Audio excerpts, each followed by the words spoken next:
सध्या लोकसभेतील धाराशिव जिल्ह्याचे प्रतिनिधित्व करणारे खासदार ओमराजे निंबाळकर जे शिवसेनेचे सदस्य आहेत आणि शिवसेनेतर्फे उद्धव सेनेतर्फेच ते लोकसभेवर निवडून गेलेले आहेत.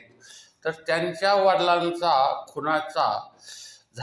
झालेल्या खुनाचा तपास आता पूर्ण झाला असून कोर्टामध्ये त्याचा 14 मेला निकाल लागणार आहे आणि या निकालाकडं सर्व देशाचंच लक्ष लागलेलं आहे. यामध्ये अतिशय महत्त्वाचं असं हा प्रकार आहे. कारण हे जे पवनराजे निंबाळकर हे ओमराजे यांचे वडील होते आणि त्यांच्यावर ज्यांनी गोळ्या झाडल्या तर ते प्रकरण काय आहे हे आम्ही आपणास संपूर्णपणे सांगणार आहोत.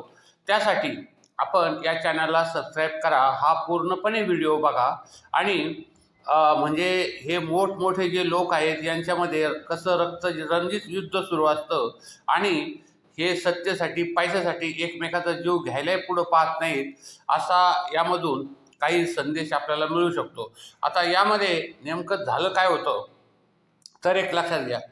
3 जून 2006 रोजी नवी मुंबईतील कळंबोली माहिती आहे, त्यानंतर आपला मुंबई पुणे एक्सप्रेस हायवे सुरू होतो. त्यानंतर तेथे पवनराजे निंबाळकर आणि त्यांचे वाहन चालक समत काझी या दोघांची गोळ्या झाडून हत्या करण्यात आली. कधी? 3 जून 2006ला. आणि त्यावेळेस मुंबईतून उस्मानाबादच्या दिशेने पवनराजे गाडीतून जात असताना 2 अज्ञात व्यक्तींनी त्यांचा पाठलाग करून त्यांच्यावर गोळ्या झाडल्या. या घटनेमध्ये पवनराजे आणि त्यांचे वाहन चालक समत काझी या दोघांचाही मृत्यू झाला. आणि या प्रकरणामध्ये राज्याचे माजी गृहमंत्री पद्मसिंह पाटील यांच्यावर त्यांचे चुलत भाऊ पवनराजे निंबाळकर यांच्या हत्येचा आरोप आहे. आणि या प्रकरणी सीबीआयने पद्मशील पाटील यांना 2009 मध्ये अटकही केली होती. आता या दुहेरी हत्याकांडामध्ये मुंबई येथील नगरसेवक मोहन शुक्ला, उत्तर प्रदेशमधील बसपा नेता कैलास यादव, माजी उत्पादन शुल्क निरीक्षक शशिकांत कुलकर्णी, लातूर येथील संदेश मंदाडे, पारसमल जैन आणि शूटर दिनेश तिवारी, पिंटू सिंग आणि छोटू पांडे हे संशयित आरोपी असून डॉक्टर पाटील हे 25 सप्टेंबर 2009 पासून जामिनावर आहेत. पद्मसिंह पाटील आणि त्यांचे चुलत बंधू पवनराजे निंबाळकर यांच्यात कमालीचं राजकीय वैर होते आणि याच वैर भावनेतून त्यांचा खून झाल्याचं बोललं जातं. आणि डॉक्टर पद्मसिंह पाटील यांनी 30 लाखाची सुपारी देऊन ही हत्या घडवून आणल्याचा आरोप सीबीआयचा आहे.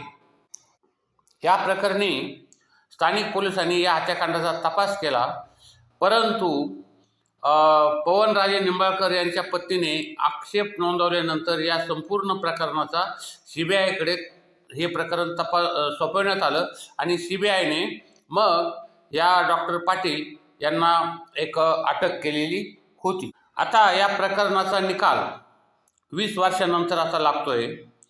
आता पवनराजे निंबाळकर यांच्या हत्येसंबंधात न्यायालय निकाल देणार आहे. मुंबईतील सत्र न्यायाधीश आणि विशेष न्यायाधीश S.R. नावंदर यांच्या कोर्टात ही सुनावणी सुरू झाली आणि राज्याचे माजी गृहमंत्री तथा माजी खासदार डॉक्टर पद्मसिंह पाटील यांच्यासह 9 जण यात आरोपी असून या निकालाकडे अवघ्या राज्याचे लक्ष लागलेले आहे. आणि 14 मेला आता हा निकाल लागणार आहे आणि या निकालामध्ये कोर्ट काय निर्णय देतं आणि कोण दोषी ठरतं याचाही निर्णय लागणार आहे. तर आता या खटल्याची पूर्ण पार्श्वभूमी आपण एकदा बघून घ्या. आणि याला कारण आहे तसंच घडलं, कारण मतदारच्या वेळेस पद्मसिंह राष्ट्रवादी काँग्रेसतर्फे तर पवनराजे शिवसेनेच्या पाठिंब्यावर अपक्ष उभे होते. पवनराजे निंबाळकर यांनी पहिल्यांदाच पाटील यांच्यासमोर आव्हान उभं केलं होतं आणि एका मंत्र्यासमोर त्यांचा चुलत भाऊ उभा होता.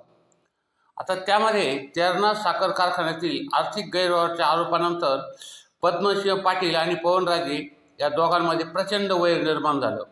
राजकीय लढ्याने त्याच्यामध्ये वितुष्टाने टोक घातलं. या लढाईत कोण जिंकतं हे पाहण्याची उत्सुकता होती. मतदानाचा दिवस उजाडला. असं सांगितलं जातं की उस्मानाबाद मतदारसंघातील प्रत्येक घरात एका दैनिकाचा अंक येऊन पडला.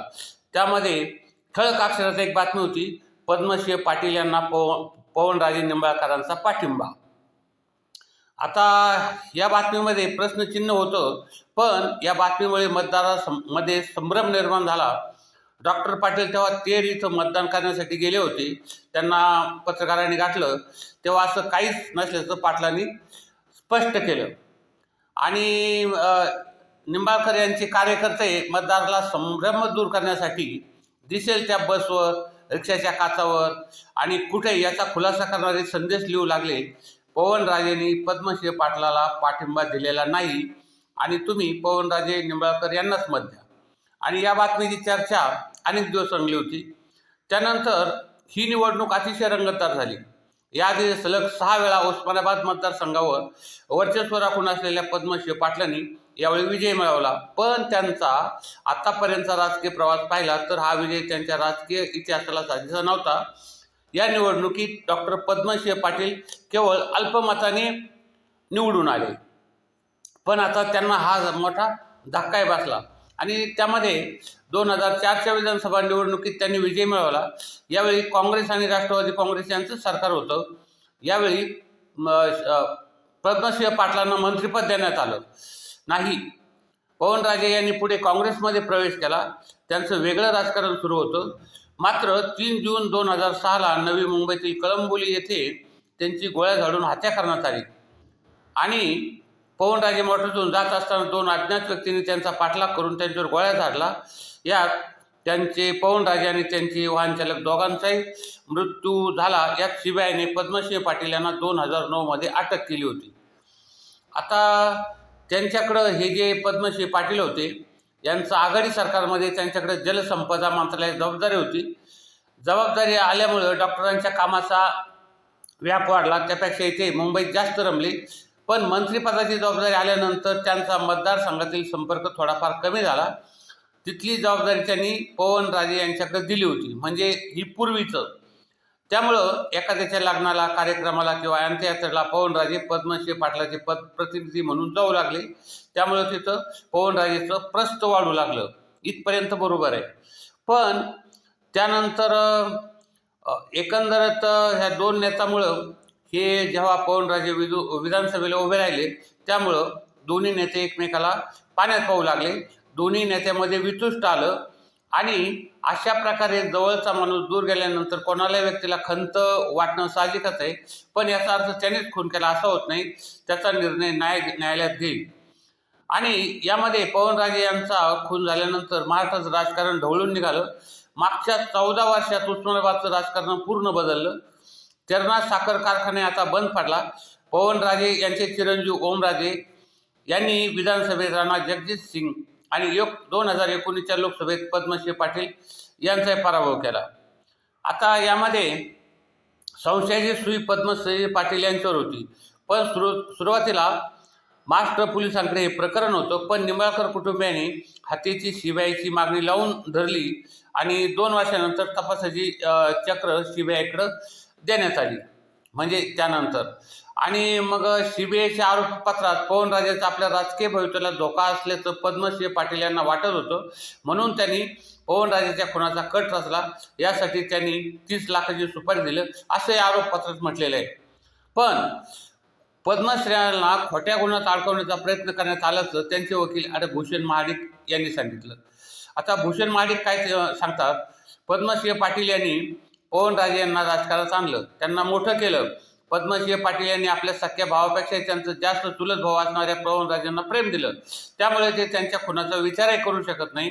बँक कारखाना घोटाळ्यात पद्मश्री पाटील यांचा काही संबंध नव्हता. त्यांनी हे पूर्वीच पवनराजेंना सोपवलं असल्यामुळं हे प्रकरण त्यांनीच पाहून घ्यावं असं त्यांचं म्हणणं होतं. यानंतर अण्णा हजारेंनी पद्मश्री पाटलाविरुद्ध तक्रार दाखल केली आणि अण्णा हजारेंनी मला मारण्याचा कट पाटलांनी रचला होता असं त्यांनी तक्रारीत म्हटलं. पण हे प्रकरण पुराव्याआधी पुढे जाऊ शकलं नाही. सध्या ते न्यायप्रविष्ट आहे. म्हणजे आता यानंतर सीबीआयकडं फक्त एक कबुली जबाब होता. यातील त्रुटी जामीन अर्जावेळी दाखवून देण्यात आल्या. सीबीआयने तपासाला उशीर केला. तो का झाला हा प्रश्नच आहे. पुढे अण्णा हजारेची साक्ष फेटाळण्यात आली या प्रकरणी नोव्हेंबर 2009 डॉक्टर पाटील यांना जामीन मिळाला आहे आणि त्यावर कोणता आरोप सिद्ध होणार नाही हे त्यांना माहीत आहे. आता या खून प्रकरण याचा जो इतक्या वर्षामध्ये ही सुनावणी एवढी संथ गतीने चालू आहे आणि मग आता ही शेवटी सुप्रीम कोर्टानं सांगितलं की ज्या एकंदरीत खून खटले राजकीय पुढाऱ्यांचे वगैरे आहेत त्यांचे निकाल लवकर लावा आणि तसंच आता या प्रकरणाचा निकाल 14 मे रोजी लागणार आहे. म्हणजे नेमकं हे पद्मसिंह पाटील यांना म्हणजे निर्दोष सुटतात की त्यांना काही शिक्षा होते या संदर्भामध्ये आणि हे बाकीचे जे त्यांचे जे आरोपी आहेत त्यांच्यावर काय काय आहे तिथे या प्रकरणामधून ते निर्दोष सुटतात हे ठरणार आहे. तर आता हे पद्मसिंह पाटील तर हे एक अजित पवार यांची मेहुणी होते, एक लक्षात घ्या. म्हणजे आपले जे